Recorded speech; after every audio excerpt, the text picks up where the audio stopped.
Vicente Xavier e de Mensagens de Emmanuel. É apenas uma passagem do Evangelho. Bem-aventurados os pacificadores, porque serão chamados filhos de Deus. Jesus, Mateus, capítulo 5, versículo 9. Mas que queria Jesus dizer por essas palavras? Bem-aventurados que são brandos, porque possuirão a terra. Tendo recomendado aos homens que renunciassem aos bens deste mundo e havendo-lhes prometido os do céu? Enquanto aguarda os bens do céu, tem o homem necessidade dos da terra para viver. Apenas o que lhe recomenda é que não ligue a estes últimos mais importância do que aos primeiros. Capítulo 9, item 5 do Evangelho segundo o Espiritismo. Nós vamos fazer uma prece para a gente harmonizar este encontro, né?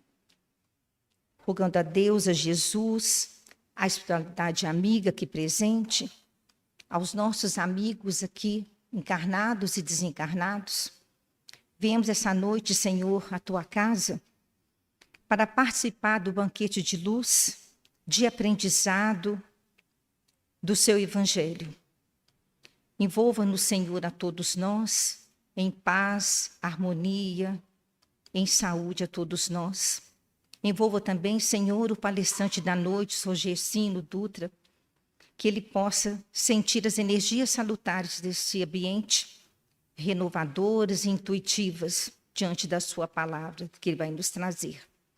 Senhor Jesus, esteja sempre conosco todos os momentos, e neste momento aqui agora que estamos na tua casa, envolvendo-nos, Senhor, no teu amor. Fica conosco sempre, que assim seja, graças a Deus. Amigos, nós estamos estudando este mês o livro Reforma Íntima Sem Martírio, pelo espírito de da Hermance Dufont. Então, nós vamos ver um capítulo deste livro hoje, que é A Velha Ilusão das Aparências.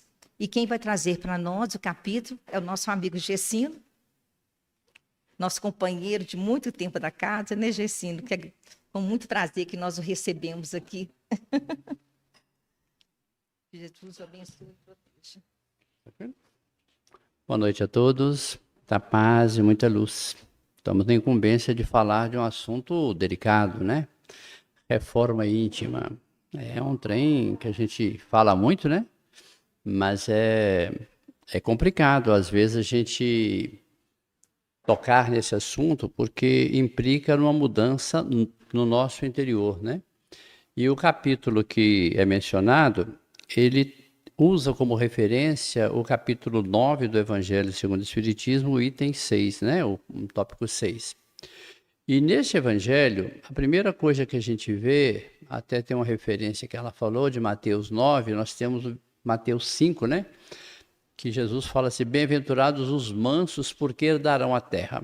E às vezes a gente fica questionando que vantagem teria, né, herdar essa terra no momento, né? Então, uma coisa engraçada, porque a terra passa por um momento muito delicado, que é um momento de um excesso de violência, se a gente pode assim pensar. Não é o primeiro momento dessa violência, ela sempre fez parte de nosso convívio, porque é um mundo de prova e expiação, e, consequentemente, a maioria de todos nós que reencarnamos trazendo uma certa bagagem de inferioridade.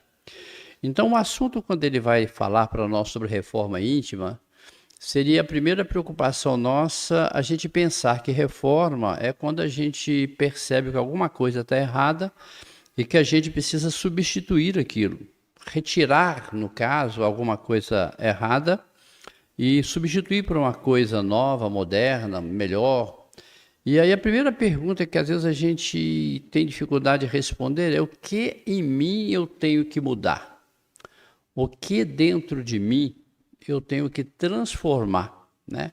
Porque, curiosamente, como nós estamos num processo de reencarnação, é muito comum e mais fácil, até mais cômodo, a gente ser o que a gente é, repetindo constantemente aquilo que, de certa maneira, nós julgamos ser o nosso real ser, né? a gente até chama de síndrome de Gabriela. A gente nasce assim, cresce assim e é sempre assim, né? E, no entanto, não é o correto. Então, quando Jesus fala os mansos herdarão a terra, ele faz uma promessa, curiosamente, que o mundo que nós devemos trabalhar para herdar será um mundo diferente desse. É um mundo de paz. E a pergunta é, será que estamos prontos para viver nesse mundo de paz? E aí que entra a questão do capítulo de hoje, que a gente vai ler e vai tentar, de certa maneira, como diz, tirar aquilo que cabe em nós, né? Então, no item especificado, que é o item 6 da afabilidade e doçura, Kardec escreveu com o auxílio do espírito de Lázaro a seguinte coisa: a benevolência para com os seus semelhantes, fruto do amor ao próximo, produz a afabilidade e a doçura, que eles são as formas de manifestar-se. Como é que eu vou pensar assim? Quando a gente vai falar de evangelho, eu falo que a gente prega evangelho, estuda evangelho, debruça sobre o evangelho, mas o evangelho ele é muito simples, é amar a Deus sobre todas as coisas e amar o próximo como a si mesmo, só isso. Mas é uma coisa tão simples que se torna muito difícil a gente aplicar. Porque como é complicado para nós abrir mão de nosso direito de ser e querer que o outro viva em função de nosso ser, né? Então, nós nos damos uma importância muito acima daquilo que nós deveríamos dar. Porque quando a gente vai compreender o Cristo, você vê que ele fala, eu vim ao mundo para servir e não ser servido.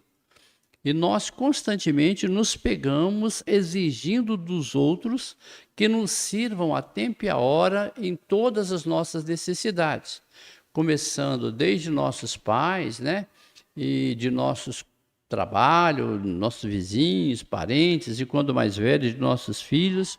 Nós queremos de alguma maneira sermos o centro da atenção e não é esse o correto. Então, quando ele fala o seguinte, que a benevolência para com os semelhantes é fruto do amor ao próximo, aí vem aquela questão que a gente fala, como é que eu serei benevolente?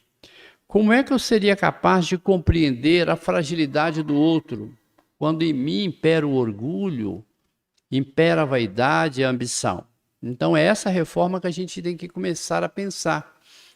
Primeiro, nos observar com mais cuidado para ver em quais pontos nós ainda estamos incidindo nos nossos erros milenares para que a gente possa, então, ir substituindo aos poucos. É fácil? Não. Porque como está enraizado em nosso ser, a nossa maneira de ser, nós temos uma certa dificuldade, né? Modificar é complicado. Então ele fala isso, né? Ele fala assim que a educação é frequentemente, ou a frequentação no mundo das faculdades, vamos colocar assim, né? Pode dar ao homem o verniz dessas qualidades. Então, o que ele está falando isso?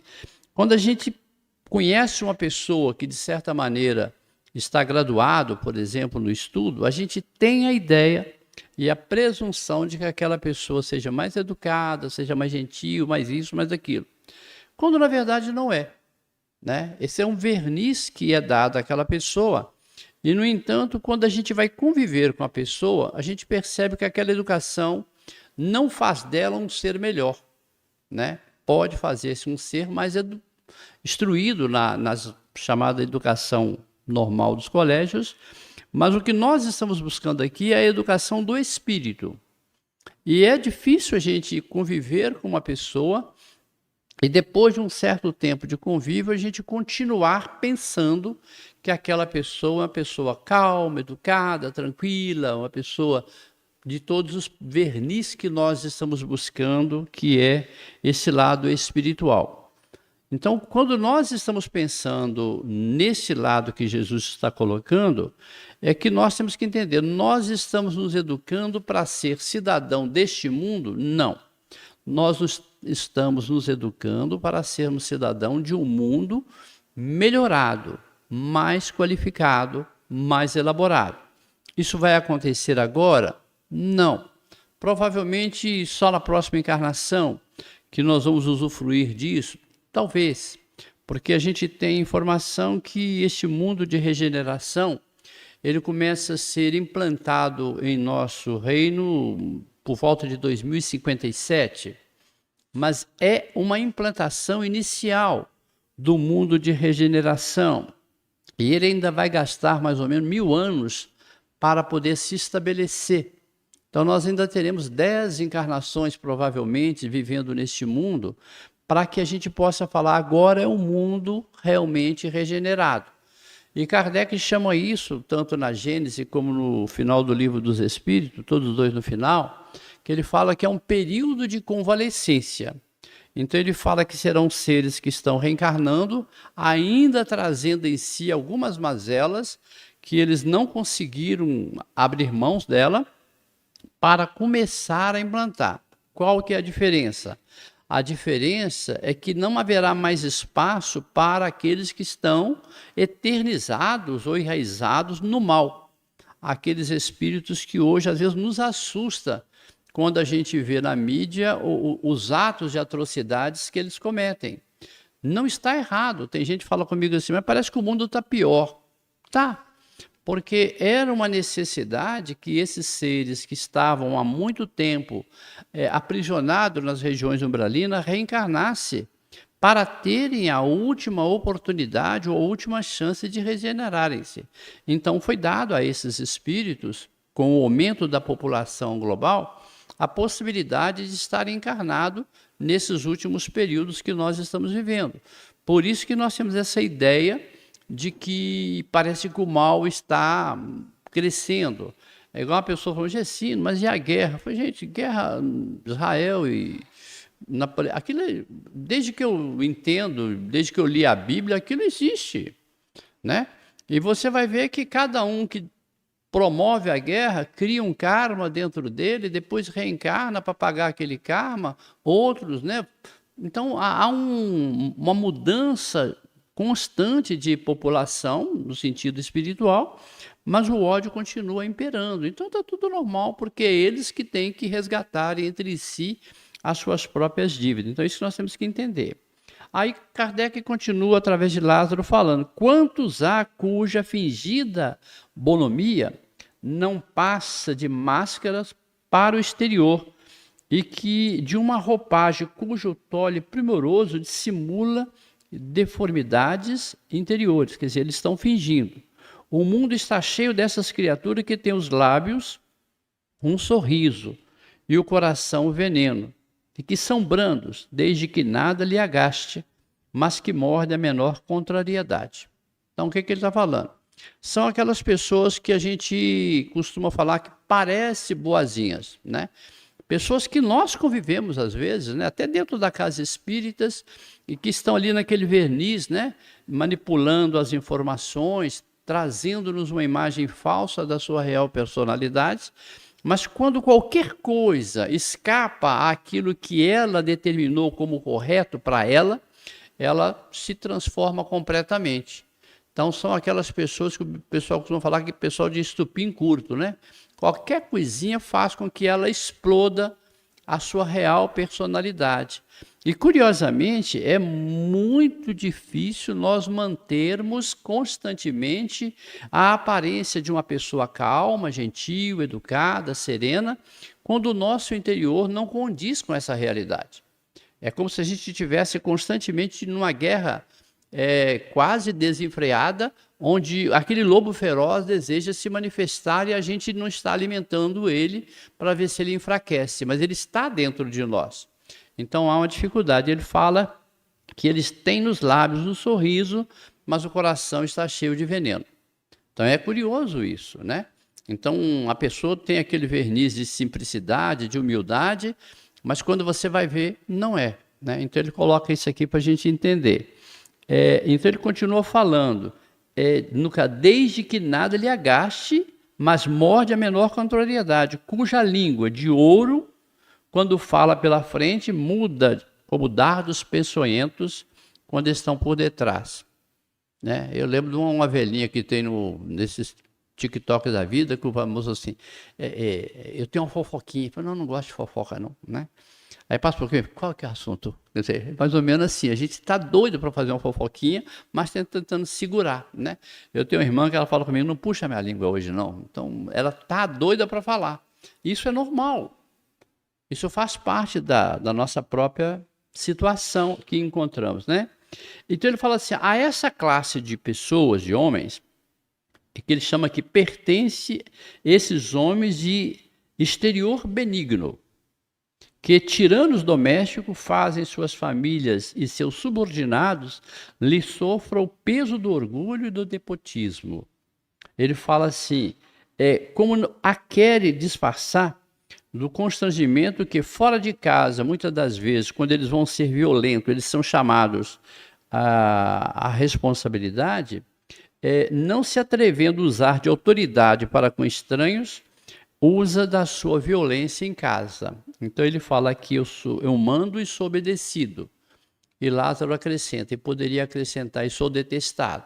Então são aquelas pessoas que quando você vai no trabalho, falam muito bem dele, aqui ele é calmo, aqui ele é tranquilo, quando chega em casa, na verdade, não é.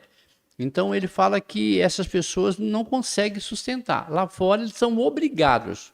Dentro de casa, não, eles começam a ser esses tiranos domésticos. Então ele coloca isso aqui.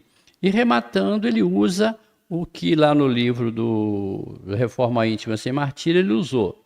Não basta que dos lábios mane leite e mel, se o coração de um modo algum lhe está associado.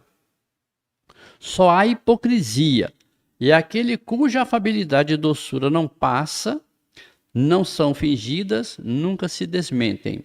É o mesmo tanto na sociedade como na intimidade. Esse aos demais sabe que pelas aparências ele consegue enganar os homens, a Deus ninguém engana. O que ele quer colocar? A gente sempre brinca, ser espírita não é fácil, né? Uma pessoa me perguntou, eu falei com ele, olha, ser espírita é o pior pepino que a gente poderia ter inventado, né? Porque, curiosamente, ao espírita se exige a perfeição. Não adianta você falar assim, eu sou espírita, mas eu me conservo como eu era anteriormente. Não pode, né? Para ver que no Evangelho fala assim, reconhece-se o verdadeiro espírita pela sua transformação moral e pela força que ele faz em domar as suas más tendências. O que ele quer dizer com isso? Todos nós que viemos à casa espírita, nós tínhamos algumas mazelas, alguns erros. Cada um tem os seus. A gente faz essa reforma, não vou repetir esse erro. Mas constantemente a gente está lutando para que aquilo não volte à tona. Então isso é importante entender. Reconhece-se o espírita pela transformação e pela força que ele faz em domar as suas más tendências. Ele tem. Então não pensem vocês que porque a gente virou espírita, que a coisa mudou, não, pelo contrário, a gente vai ser mais testado, vai ser mais assediado, a gente vai ser mais isso, mais aquilo, e temos a obrigação de sermos perfeitos. E por que nós temos essa obrigação? No capítulo que a gente estudou, ele fala uma coisa engraçada, porque o que nós vamos herdar é o mundo da verdade. E o que significa isso? Significa que no momento em que eu me desencarnar, e me tornar um espírito do mundo, que a gente chama espiritual, ali já não há espaço para máscaras. Lá já não há mais a menor possibilidade de eu pensar uma coisa e fazer outra, ou de fazer uma coisa pensando em outra. Porque no mundo da verdade existe uma coisa muito complicada. Porque às vezes a gente brinca e fala assim, somente a Deus é permitido ler os nossos pensamentos. Essa verdade não condiz nem com o livro dos Espíritos, nem com o Evangelho, e nem com as obras que a gente lê. Os Espíritos leem os nossos pensamentos, e não é porque eles querem, é porque os nossos pensamentos se exteriorizam fora de nós. É como se a gente tivesse um balãozinho daquele tipo de desenho animado, escrevendo o que a gente está pensando, ou está passando ali aquele filminho. E aí é que está a questão do livro dos Espíritos, que ele fala que é mais fácil você esconder de uma pessoa enquanto essa pessoa está viva do que dessa mesma pessoa depois de morta. Então, o que ele quer dizer com isso? Que no momento em que eu passei a vida toda enganando uma pessoa e aquela pessoa desencarnou, eu me lasquei, porque naquele momento eu já não consigo mais manter aquela farsa. O espírito terá a capacidade de ler o raciocínio que eu tive, que eu tenho a respeito dela, e aquilo se torna claro para ela. Então, a hipocrisia, ela não tem espaço no mundo espiritual. E é por isso que existe muito sofrimento nas regiões umbralinas, porque lá o espírito está com a sua verdade. Já não é a verdade que ele estava exteriorizando, é ele. Então, é isso que nós temos que entender. No mundo da verdade, eu estarei sozinho com a minha individualidade. Então, por isso que eu tenho que me reformar, para que na hora que eu venha a desencarnar, eu não tenha que estar ainda precisando passar por isso. Porque quando perguntaram a São Luís quando é que se dá o arrependimento, ele fala que, de um modo geral, o arrependimento só se dá depois de desencarnado. E ele fala que há pessoas que ainda têm um arrependimento tardio. Então, há muitas pessoas que no momento da desencarnação se arrepende, pede perdão, chama aquele pessoal para pedir. Tem.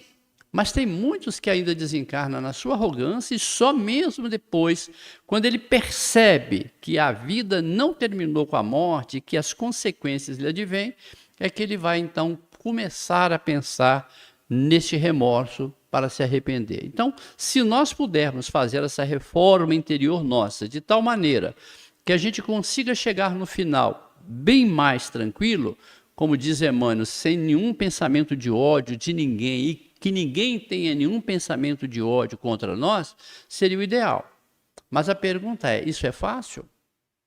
Não. Porque ele fala que, eu marquei algumas coisas, ele fala assim, os adeptos sinceros do Espiritismo, mais do que nunca, carecem de abordar com franqueza os velhos problemas da hipocrisia humana. Por quê? São as pessoas que, quando está aqui no templo espírita, é uma maravilha. Né? Todo mundo calmo aí, todo mundo, né? Tranquilão, ninguém está pensando maldade. Mas na hora que nós saímos, e no primeiro momento em que um fato acontece, esquecemos tudo que a doutrina nos ensina, que o Evangelho nos ensina, que preconiza, o nosso equilíbrio, o bom senso, a tolerância, a aceitação, compreensão, tudo isso se desfaz. E muito rápido. E aí ele chama isso de hipocrisia, porque a pessoa que nos conhece dentro da casa, quando nos conhece lá fora, fala assim, você não é a mesma pessoa, né? Porque ali eu estou representando, aqui eu estou tranquilo, né? Sereno, mas e lá fora? Como é a minha vida lá fora? Quando você se encontra comigo no ônibus, no carro, no serviço, seja lá onde for, e conversa, não é encontrar, é ter um diálogo ali um pouquinho mais prolongado, de que a gente só conhece a pessoa quando gasta uma sandália com ela, né? Então, quando você convive com aquela pessoa, fala, não é nada daquilo. E isso se torna muito mais grave ainda para aquele que se torna um pregador ou um que está fazendo, né, a sua exposição. No meu caso, por exemplo, a responsabilidade é muito maior, né? Porque eu tenho que ser dentro daquilo que eu estou falando, tanto aqui como lá fora, e isso é muito complicado. Então ele fala isso aqui. Nesse particular, ele coloca aqui, seria muito proveitoso que as agremiações, né, periodicamente promovesse, né, debates, no caso aqui com o grupo, né, acerca dos desafios que enfrentam todos nós que decidimos por uma mudança moral no reino do coração. É o que nós estamos fazendo, né? Um debate desse é exatamente isso. Uma coisa interessante que, quando a gente vai falar dessa censura e dessa crítica, é muito comum a gente encontrar pessoas que começam a se punir porque não conseguem modificar a maneira de ser.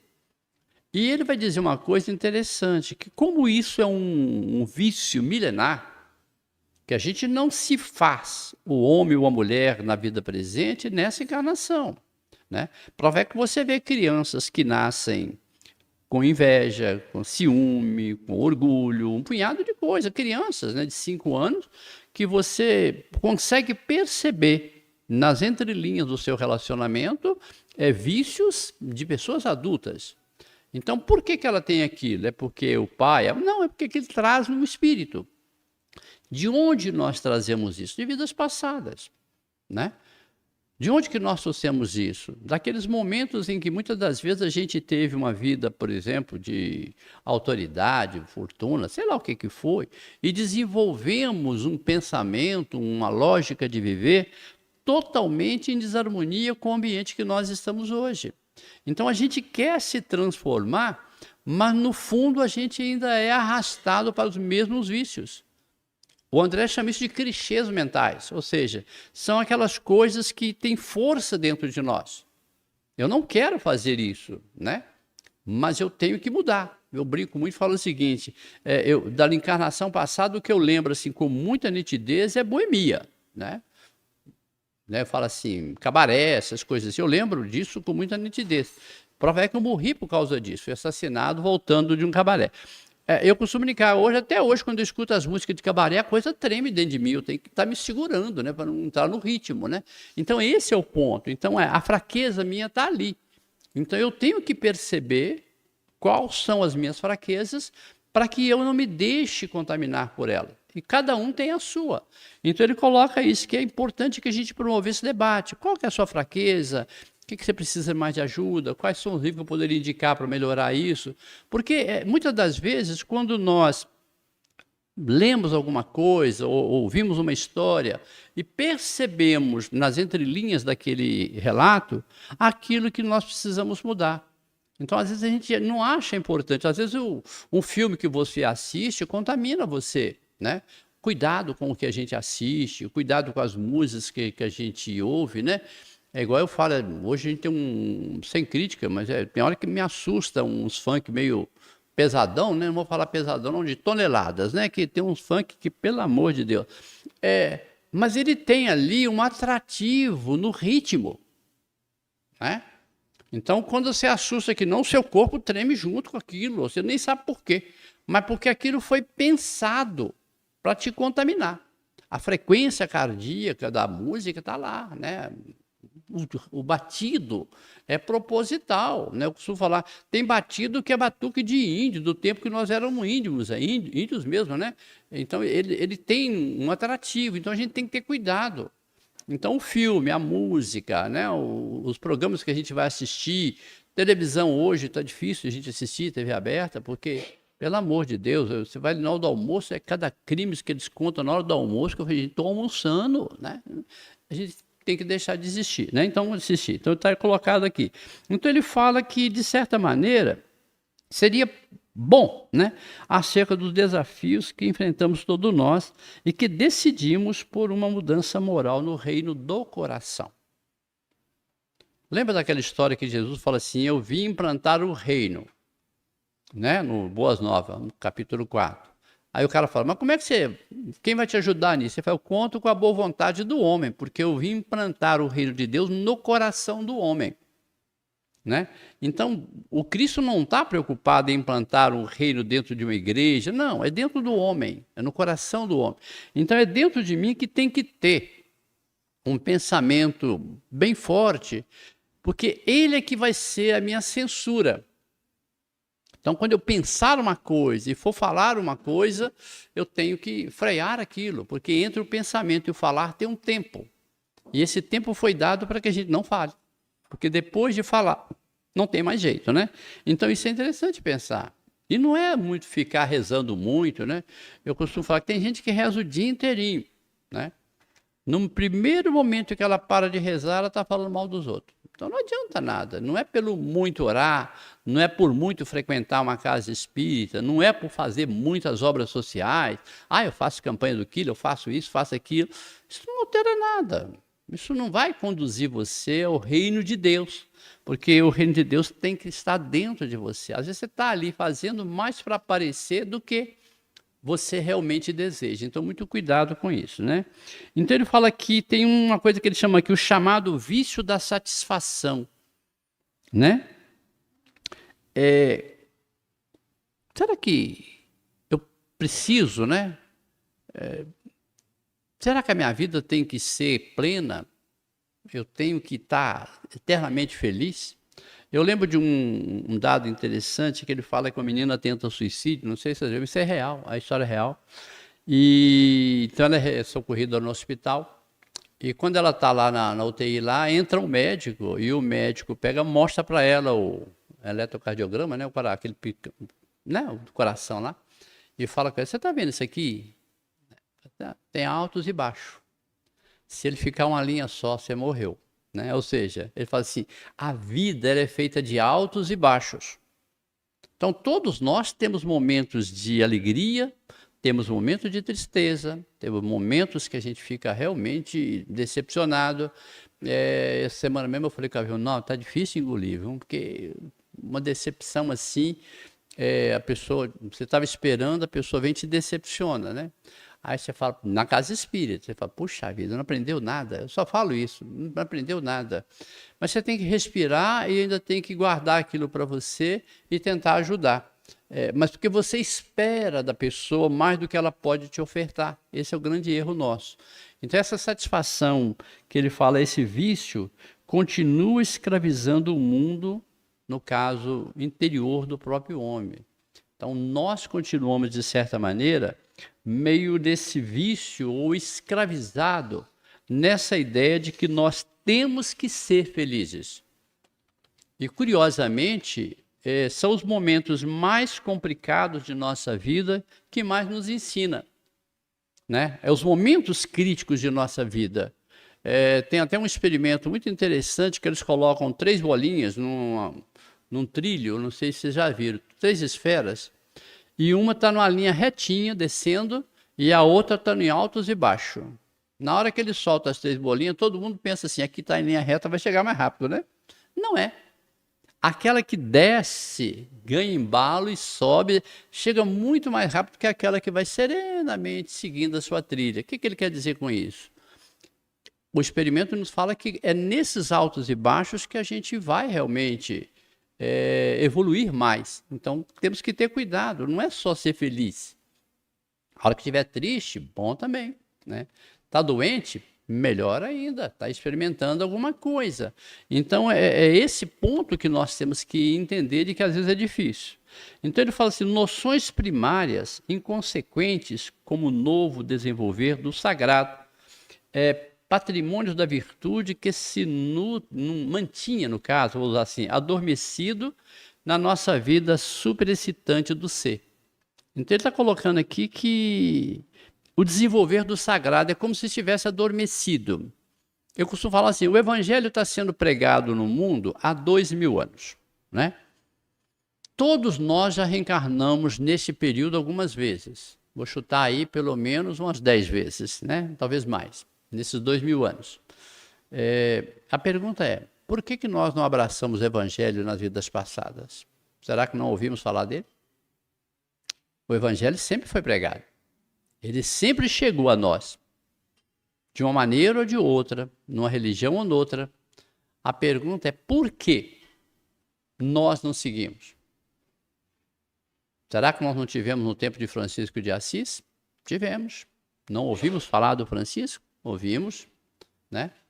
Mas será que os seus ensinamentos foram insuficientes para nos contaminar ou que nós nos brindamos para que esse evangelho não nos contaminasse?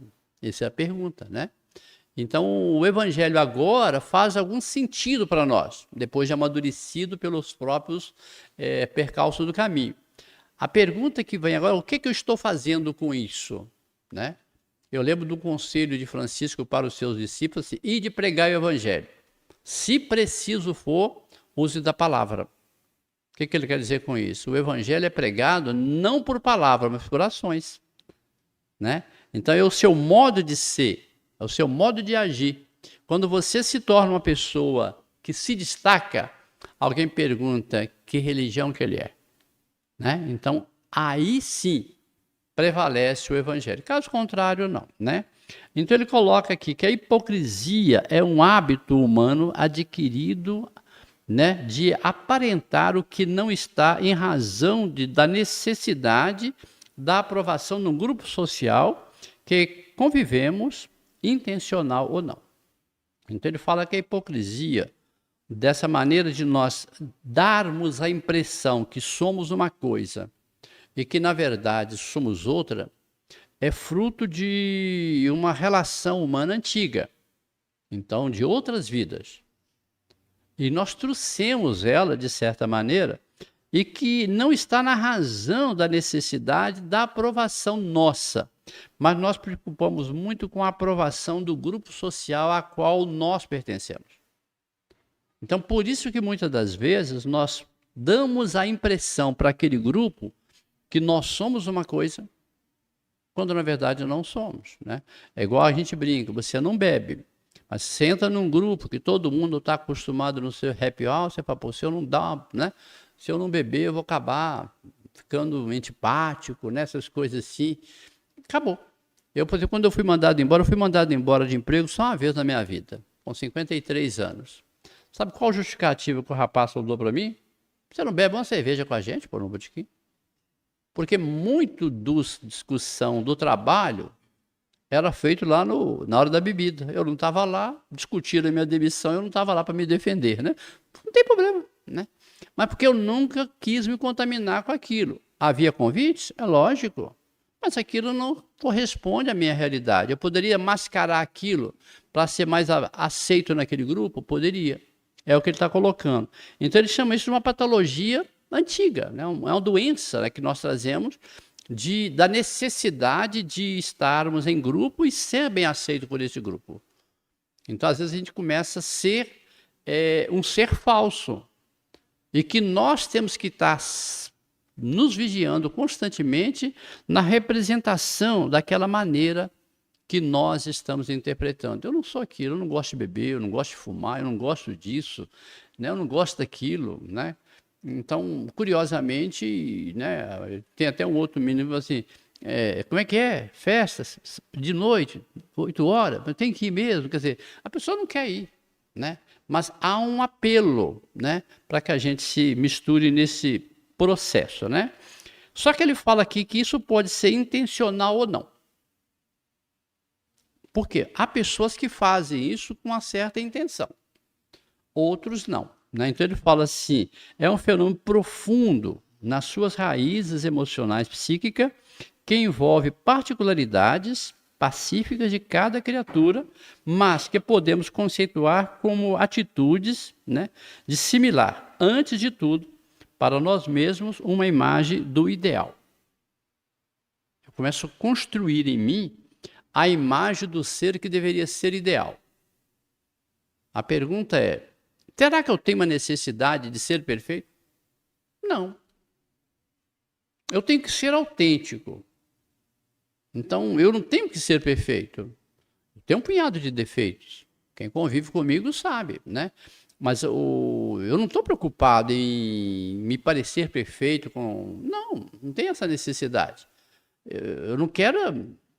Meu pai falava assim, nem tanto ao sol, não tenta a lua, né? Quer dizer, vamos tentar ter uma vida mais ou menos equilibrada. Esse é o sentido que ele coloca aqui a respeito disso. Não é uma imagem ideal daquilo que gostaríamos de ser.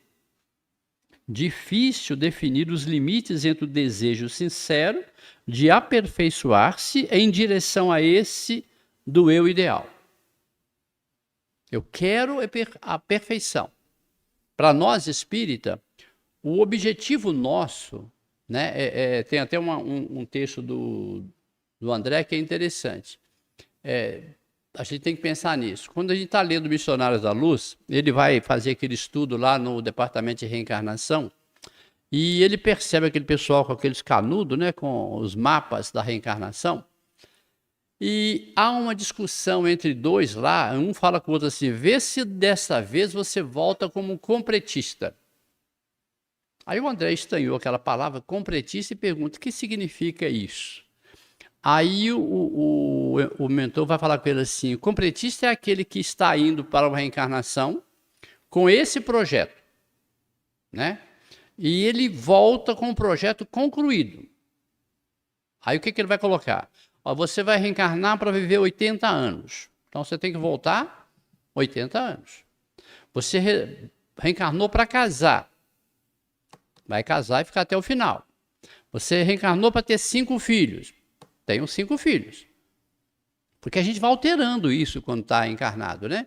Então ele fala assim, se você voltar como completista, você não precisa reencarnar mais.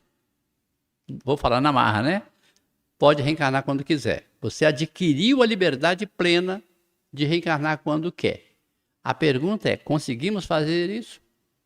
Não. Muitas das vezes danificamos o nosso corpo, não concluímos aquelas obras que programamos, não levamos como diz o outro, na reta certa, aquela programação. Então, ser completista é a meta nossa. Então, qual é o tempo que eu tenho que viver encarnado? Sei lá, 80 anos? Vai ser 80 anos. Nem mais, nem menos, né? Mais seria lucro, mas raramente a gente completa, né? Então ele fala completista. Então ele coloca assim, que é difícil definir os limites do ser, né? E ele coloca uma outra coisa assim, ó, a direção a esse ideal, né? E o comportamento artificial que nos leva a acreditar num fato de estarmos nos transformando, considerando, no caso, a esfera de reflexo, no sentido que criamos e que nos filiamos, no caso, à mentira. Então, ele fala assim, é como se eu tivesse criado em mim um ideal, mas no meio do caminho, irrefletidamente, ou eu começo a viver nessas fileiras da mentira, que é essa coisa que nós estamos colocando, de eu achar que eu tenho que ser uma coisa, quando o meu ser grita que eu tenho que ser outra. Porque, curiosamente, nós somos constantemente assediados, isso não há dúvida, né? A questão 425 do Livro dos Espíritos é muito taxativa. Os espíritos influenciam em nossa vida e nossos atos constantemente. E quando ele está falando de espírito, ele não falou só de espírito desencarnado, espírito encarnado também. Então, os espíritos encarnados nos influenciam também, constantemente. Agora, cabe a mim seguir ou não seguir essas orientações. E eu costumo falar que aquele que é mais tentado, de certa maneira, ele deve se sentir privilegiado. É porque Deus está confiando nele, que ele é capaz de suportar aquelas provações. Então, eu costumo falar o seguinte, você pergunta assim, você já traiu a sua esposa? Não. Mas você já foi tentado? Não, então você não pode falar. Você só pode falar que você é fiel se você foi tentado. Porque você foi tentado e resistiu. Então, estou falando nesse exemplo com muitos outros, né? Na corrupção, né? Qualquer seja a situação. No momento de uma briga, seja uma partida da briga, né? Você concorda com o vandalismo, por exemplo, igual nosso irmão falou, foram lá e quebraram o Mineirão. Bom, o problema é de quem quebrou, né? Você fala, você é muito pacífico. Bom, eu não preciso me envolver nisso. Não gritou meu nome, não pediu socorro, não tem nada a ver com aquilo, né? Então, faz parte daquele grupo de lá, eles é que resolvam lá. Eu vou ter que resolver os meus, né? Então, nos é pedido a responsabilidade sobre a nossa vida. E muitas das vezes a pessoa fala assim, eu estou orando pela paz do Oriente Médio. Eu falei, faça paz com seu irmão, né? Porque essa pessoa falou, eu sei que está brigando com o irmão, faz as pazes com seu irmão, né? Não, com o irmão é muito difícil. Ele não me entende, ele não me compreende. Aí o outro lá nem sabe que você existe. Então, às vezes, nós queremos exteriorizar uma coisa, quando, na verdade, dentro de nós está faltando alguma coisa. Então, não é que a gente é a favor da violência. Nunca, né? A pergunta é como é que eu vou me comportar diante da violência, né? É igual uma pessoa perguntou assim, você então não é a favor então, da legítima defesa? Eu falei, não. Porque o dia que eu achar que a minha vida vale mais do que aquele que está me agredindo, eu não entendi o evangelho, né? Mas se o cara te matar, mas é dele. Para mim é vantagem. Eu vou chegar lá como vítima. Mas se eu agredir ele, eu chego lá como criminoso. Então é isso que nós temos que pensar. Porque eu tenho que confiar na sabedoria de Deus e que Deus está agindo na minha vida constantemente. Não tem nada ocorrendo fora do controle de Deus. E às vezes a gente começa a pensar que tem, né? Esse dia eu vi uma reportagem que eu achei tão engraçado, eu falei, como é que a gente não percebe a grandeza de Deus? Aí quando a gente vê uma cena dessa, a gente fala, que coisa interessante. Brincadeira, boba, mas fazer interessante. O cara está estudando formigueiro. Você fala, o que tem a ver o formigueiro com isso? Ele descobre uma coisa interessante, que a formiga carrega semente para dentro do formigueiro, né? Mas, curiosamente, ela sabe que aquele ambiente é úmido e aquecido, a semente vai germinar. Então, ela corta a semente no meio, porque cortando no meio não nasce. Mas, curiosamente, o cara percebeu uma coisa engraçada, que quando ela leva semente de coentro para dentro do formigueiro, ela corta em 4 partes. Aí o cientista ficou encabulado e foi fazer uma pesquisa e descobriu que a semente de coentro, se você cortar ela no meio e plantar, ela ainda nasce. Quem é que informou isso para a formiga? Então, se Deus preocupa de dar essa informação para uma formiga, eu ainda vou ficar preocupado se ele não está lembrando que eu estou aqui hoje falando com vocês? Entendeu? Então, esse é o ponto. A nossa vida está na mão de Deus plena. Então, nada de preocupar que, vai acontecer isso. Não vai acontecer, né? Porque a gente tem um medo, ele é meio descontrolado, né? E a gente, às vezes, não para entender, a gente vai ouvindo e vai percebendo. Tem uma menina que é uma pregadora muito boa na internet, e ela falou assim, sobre o medo. E ela chamou a atenção o seguinte: vocês já perceberam que o medo nunca está no presente, ele está sempre no futuro? Né? Você não tem medo do que está acontecendo com você agora. Estou com medo se eu sair de fora e tiver um ladrão, roubaram o meu carro, bateram no meu carro, será que assaltaram a minha casa? Então o nosso medo ele é sempre no futuro. Então ele fala assim, toma posse do presente, viva o agora, intensamente. Mas nós não vivemos nessa paranoia do medo, que é interessante. Aí ele continua aqui no capítulo. Aliás, para muitos corações sinceros que efetivamente buscam, vou colocar outra palavra, por aprimoramento e mudanças, detectar, costuma desenvolver um estado patológico de insatisfação consigo mesmo, que pode ativar a culpa e a cobrança impiedosa. Então ele fala assim, para corações sinceros que efetivamente buscam o aprimoramento, nessas mudanças, pode detectar, né, e que costuma desenvolver, ele fala, um estado meio doentio de insatisfação consigo mesmo, porque ativa a culpa e a cobrança impiedosa. Eu estou querendo mudar, mas não consigo. Eu queria não ser assim, mas eu sou. Eu ainda grito. Né? Esse dia eu estava com a menina na padaria lá, a menina, ela é bem pequenininha, bem... Nossa, como ela fala palavrão. Eu falei com a filhinha, que boca, hein? Aí a outra falou assim, isso é todo dia. Aquilo para ela virou um costume tão normal que ela não percebe que um palavrão é muito feio na boca de um homem. Imagina na boca de uma menina, né? A menina bonitinha, um palavrão danado. Eu tinha uma amiga que, menina que falava palavrão.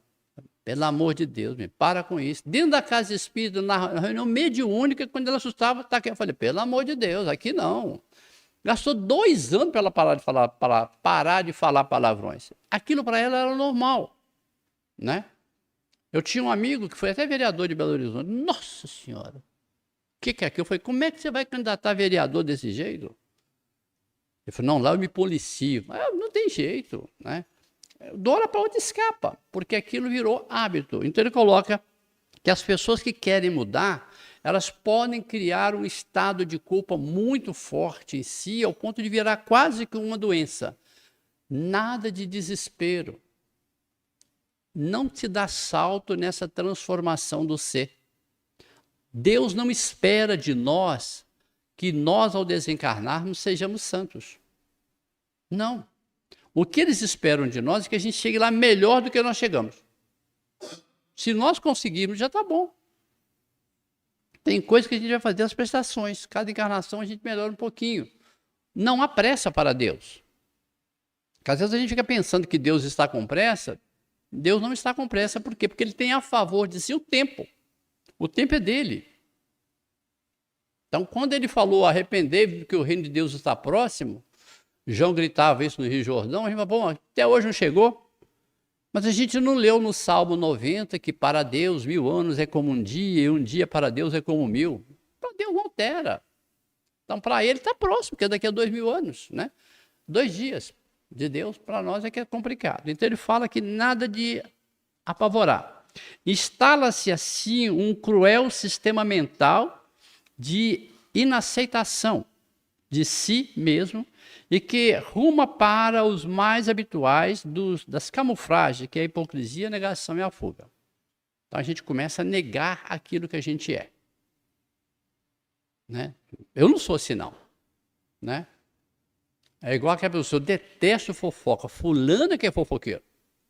Mas espera aí, você já falou para mim que o fulano é fofoqueiro? Então você é fofoqueiro também.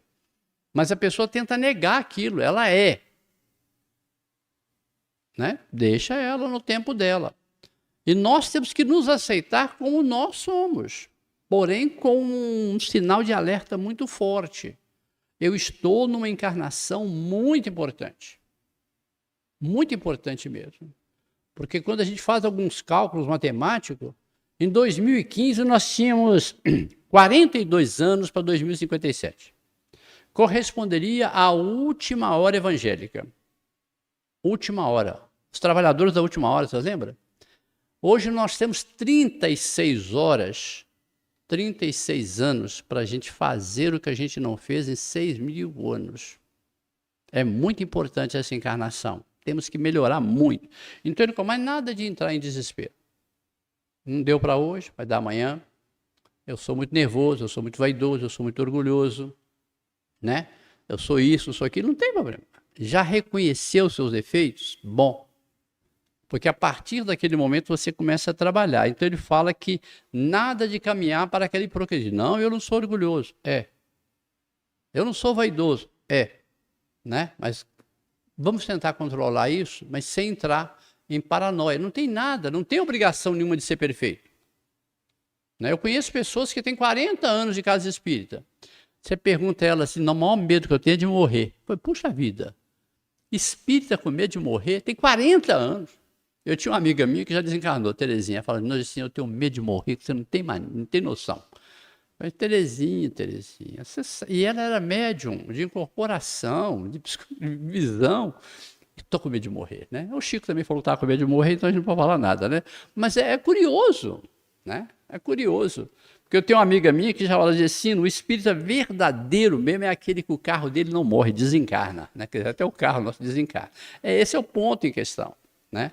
Mas é normal, então a pessoa ainda tem medo? Tem. Medo de quê? Você já morreu um punhado de vezes, né? Ninguém está aqui na Terra, a não ser que já reencarnou aqui pelo menos umas 1000 vezes, já reencarnamos umas 1000 vezes, mas é porque criaram uma imagem muito, né, complicada da morte, a gente fica desesperado, né? Então eu falo, não podemos nos asseverar que tudo processo de defesa psíquica, no caso, pode até virar algo patológico, até nocivo, né? Muitas almas, né, não teriam a mínima saúde mental se não fossem semelhantes recursos, em muitas ocasiões, que funciona como um estado de protetor, que vai levando a criatura, pouco a pouco, ao conhecimento doloroso de libertação e de equilíbrio. Então ele colocou que a gente vai entender isso quando a pessoa fala que não é, ou quando ela disfarça. É como se fosse um escudo protetor que ela está criando em torno de si, na esperança que, com o decorrer do tempo, ela corrige. Então, o que ele coloca aqui, vai levando a criatura, pouco a pouco, ao conhecimento doloroso de libertação e de equilíbrio. Certo? Tem gente que demora. É igual eu estou te falando com você, medo de morrer é uma coisa engraçada. Quando eu passei pela cirurgia recentemente, a pessoa está com medo de morrer? Não, eu não quero dar trabalho para vocês, né? Então, vamos negociar esse negócio aqui. A única coisa que está no meu nome é o carro. Vão lá que eu vou passar para você, que se eu morrer já está resolvido, né? Mas não era o medo de morrer. Porque o médico falou comigo assim, você não morre nessa cirurgia. Mas tinha uma coisa que eu tenho muito medo, chama-se anestesia. Né? Quem mexe na área de medicina sabe. O trem complicado é o tal da anestesia. É muita gente que não morre, não é na cirurgia, é na anestesia. Porque é muito complicado você chegar num caso lá, por igual eu cheguei 7 horas, vem a danada da anestesia, a pessoa está bem, está tranquilo, tá, não aplicou a injeçãozinha no senhor, tá, aplicou. Aí quando você acorda, a pessoa fala, não, que pôr do sol bonito, passou o dia todo fora do ar, não podia nem voltar mais, né? Então, é um trem complicado. Então, não era o medo de morrer, mas não, morrer, eu vou morrer com uma cara dessa, né? Para mim não altera nada. Porque o pessoal pergunta, você tem de morrer? Não, podia ser amanhã, né? Mas não vai ser, porque tem pegado para pagar, então vai ficar mais uns dias. Mas se pudesse ser amanhã, estava bom. Mas eu não vou suicidar de jeito nenhum, porque eu quero viver, porque reencarnar é complicado. Porque tem gente que não tem noção do que é o valor de uma reencarnação. Para vocês pensar. Você nasce só depois de 25 anos que você está pronto. Você gasta 25 anos para entrar no eixo. Então é muito complicado. Você voltar, começar tudo de novo, 25 anos para você ficar adulto, é complicado.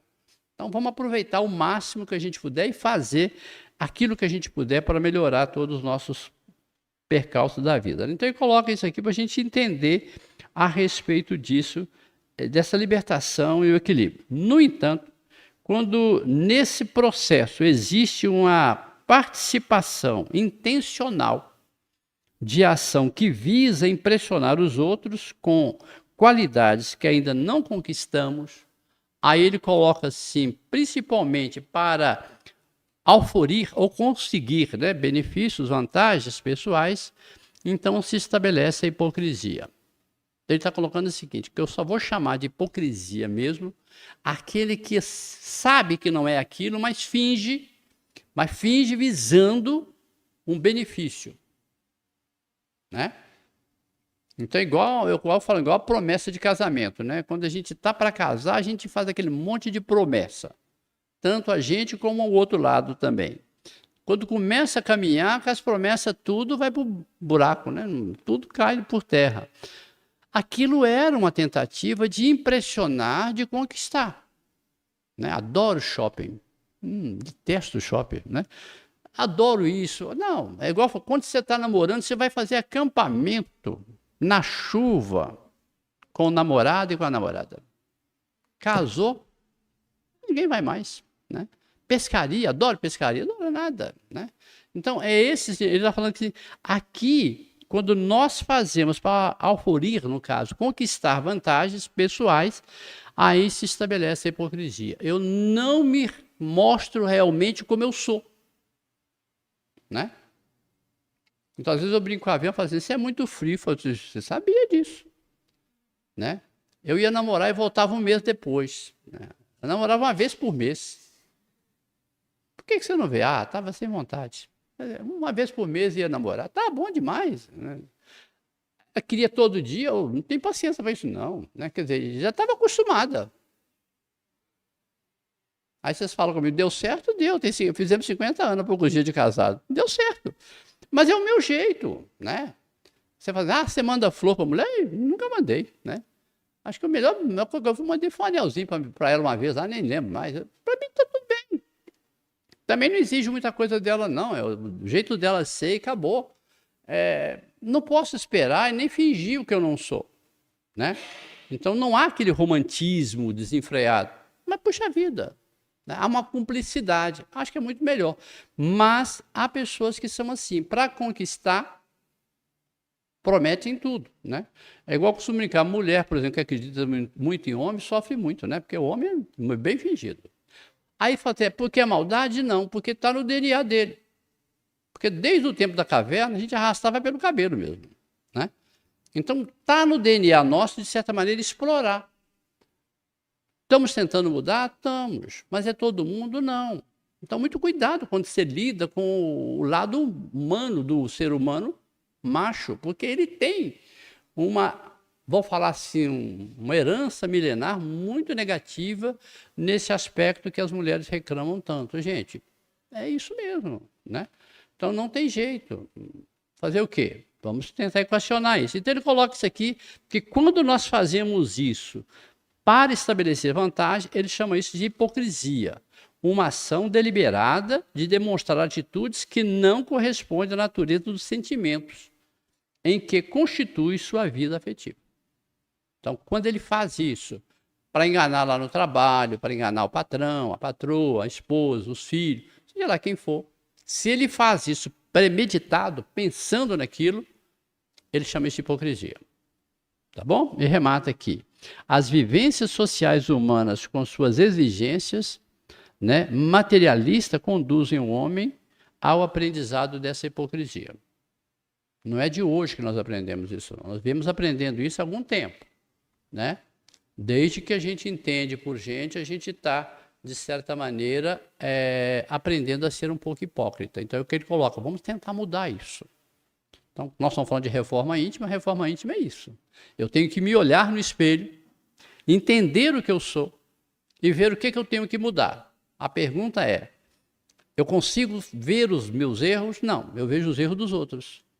Né? Quando eu olho para uma pessoa, eu falo todos os erros. Mas quando eu vou falar de mim, eu só falo as virtudes. Então, esse cuidado que a gente tem que ter. Tá bom? Espero em Deus que tenha sido proveitoso. Falar de reforma íntima é complicado, porque até para mim é difícil, né? Eu estou lutando comigo mesmo para me tornar cada dia melhor. Mas igual eu falei com vocês, no momento que a pessoa, por exemplo, essa semana me decepcionou, a culpa é dela?